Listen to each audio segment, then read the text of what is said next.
Here at the Rolex 24 Hours at Daytona, brought to you by our friends at MAV TV and on the MAV TV Go app. MAV TV Go is the ultimate app for experiencing the best in motorsports. With a premium subscription plan, you can unlock the biggest national series and legendary international races all in one place. You'll get access to everything from the Spa 24 Hours and Pikes Peak Hill Climb to Australian supercars and grassroots racing. Sign up now with the code RACER20 for 20% off of a premium monthly or annual subscription to stream anywhere on any device. Friends, sign up now and you'll get to watch the always exciting Bathurst 12-hour live and in full on Friday, January 31st, only on MAV TV Go. Stephen, we're going to take a look at some of the really engaging storylines to come with this fantastic event, this fantastic race. We're surrounded, by the way, by hundreds of fans queuing for autographs from their heroes, and there's 180 plus of them on the grid this week. GTP. Where'd you start? Well, this era it's exploding. We've got a deeper grid this time.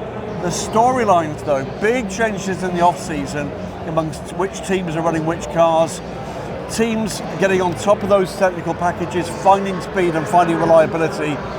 This is going to be a barnstormer with a little bit of needle in the mix. Yeah, squint your eyes and you've got the same cars going round and round for the most part, and we'll see a little bit more at Sebring when we get the Valkyrie from Aston Martin joining the fun. But yeah, changes at Cadillac, changes at Acura, BMW coming on song. I mean, do we start with BMW? Let's start with BMW. They've got pole. Dries Van Zyl, who's doing double duty this year in WC and IMSA. He's been phenomenal for the last 12 months, I'd say, as part of this program, and he's getting the most out of that package now. It's been upgraded with a braking Joker upgrade. Andreas Roos not giving too much away at this point, but confident that the package they've got with Team RLL here and WRT, I guess, in the WC, has evolved to the point where they feel like they can fight for wins constantly. It's a big weekend for them and a big season. One win last year, and they're looking to add to that. Yeah, as we all know from the musical South Pacific, there is nothing like a Dane, and they've got one with Kevin Magnussen in from Formula One, and he's up for that fight. Yeah, he seems really up for it. It's a very short off season for him. Preparation's pretty light because of the F1 season ending so late.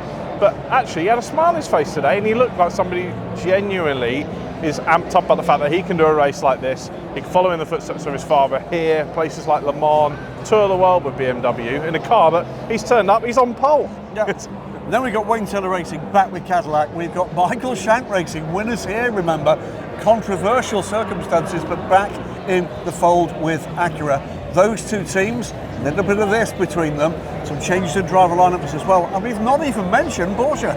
No, not mentioned Porsche at all. Porsche, the defending champions in GTP, the defending Rolex winners.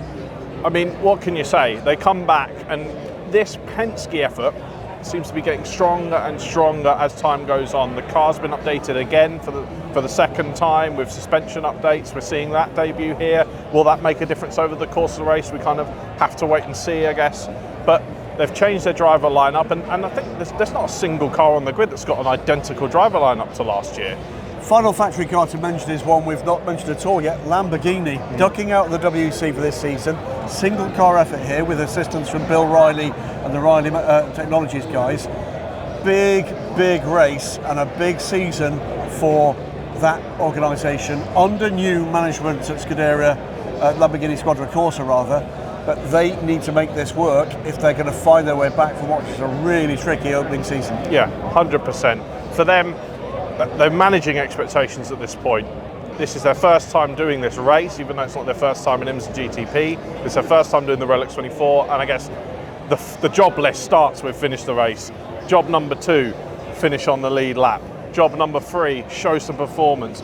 It's a big weekend, like you say, because they've got a new boss, and they're going to want to prove that this car has potential and that it deserves some attention and resource thrown at it. Talking about GTD Pro, the other majorly factory class, but not exclusively factory class, the big two in American sports car racing, Ford and Corvette, both back with 2 cars each. Both have shown pace. Mustang on pole for Ford. We've got an upgraded effort from Paul Miller Racing as well, with 2 cars with a fully BMW factory driver lineup with that. We've got Ferrari with Dragon Speed. We've got Mercedes AMG. We've got Porsche. And then we've got Trackhouse by TF Sports in the Corvette, the privately run Corvette. This is going to be quite a race. With one thing we'll mention technically, by the way, which is the first race that we've seen in IMSA history with the torque sensors on the rear axles of these cars to help monitor real-time performance and keep them within the performance window they're supposed to be. Yeah, that has been interesting to track, partly because we want to see close racing in GTD and GTD Pro. And it was always going to be a case of how long is it going to take these teams to get used to the technology, get used to the driving style that you have to adapt to save virtual energy, as it's called nowadays. So it's caught a couple of teams out, and I guess notably Mercedes, the only manufacturer that's not had any experience with this technology because they weren't part of the WC and ELMS last year, on the back foot a little bit at the raw, having to bring a firmware update to kind of get up to speed with that. Will it make a difference? Well, the pace has been there, isn't it, for Mercedes? Certainly stories there. Don't ignore, though, the two Pro-Am classes. LMP2 with the Orica 07s, the Gibson V8 engines sound fantastic here, go really well. Bronze driver group that is coming on strong, and with a stellar lineup of pro drivers, including current hypercar drivers from across the pond. Then GTD, the biggest class in the field with 22 cars, a massive mixed bag, and again, huge numbers of factory level talents in those cars as well. They are not to be ignored. Yeah, 100%. GTD especially, I'm really excited about GTD. The variety's there, and it always is in a class like GTD. But after the season we had last year, where Winwood and their Mercedes was dominant here, won at Sebring, stormed to the title, and just felt like this freight train just piling through everybody all the time, everyone seems that little bit more motivated to catch them up. And this is a real opportunity to do that. Just about everybody's got skin in the game. I've got a very strong squad out there at the garages, mainly to my right here. So the storyline's there again. It's that getting around energy management. It's technical, it's tricky, but it's essential if you're going to be there at the end. The name of the game is not necessarily speed, though, is it? It's about staying out the pits that are on either side of the shot right here. Keep the car on the right side of the wall, keep the car out of the pit lane, and you're going to be there at the end. Yeah, keep yourself away from that new bus stop runoff. That's another storyline here, changes to the circuit.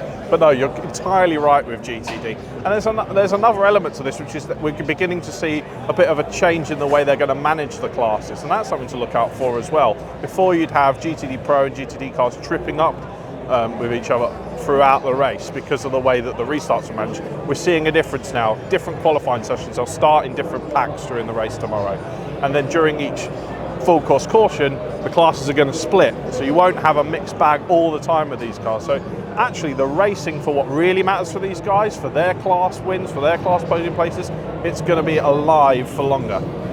So it is America's greatest sports car race, 24 hours at Daytona International Speedway, the world centre of racing they call it here. We're looking at better weather than we've got today. It's bright but cold, temperatures on the way up, the crowd certainly on the way up. Keep it tuned. It's going to be a fantastic start to the end of the WeatherTech Sports Car Championship season. Enjoy it, guys.